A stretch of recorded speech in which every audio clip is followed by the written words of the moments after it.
This one's set up for tanks, and we did make sure the tanks were empty, obviously before all the sparks. But what we have is an extremely lightweight truck. Freightliner prides itself, and has been now for 70 years, but one of the very first design objectives was to make the truck as light as possible, and that was why Freightliner basically originated. A fellow by Leland James, he wanted to develop his own truck. He had a transport company, no one would build one for him, so he went and built his own out of aluminium, and he actually had aluminium frame rails as well.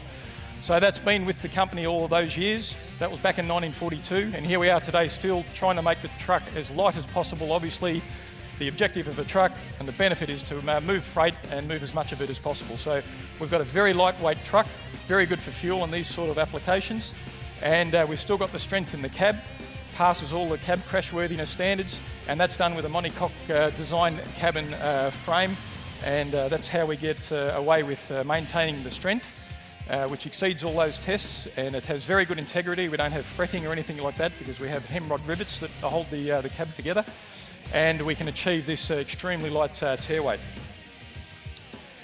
We also have factory FUPS bars, which is obviously important, but because they're built at the factory, they're lightweight, they're very cleverly designed to allow us to have this very forward set front axle of 756mm, and again that allows us to take even more weight out of the truck.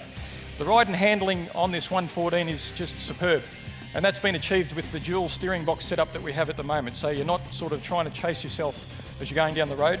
So we've got dual steering boxes set up, and what we have is a soft mount, cab mounts, pillow block cab mounts that we call them, and that also enhances the ride for the driver. So it's got very good ride and handling, and some of those technologies or those features have been adapted from our Coronado 122, which you would have seen out the front today.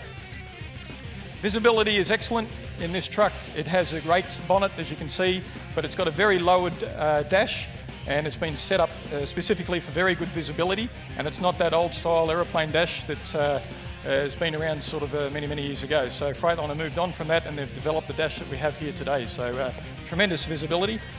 There's also a lot of work gone into the electrical architecture on these trucks.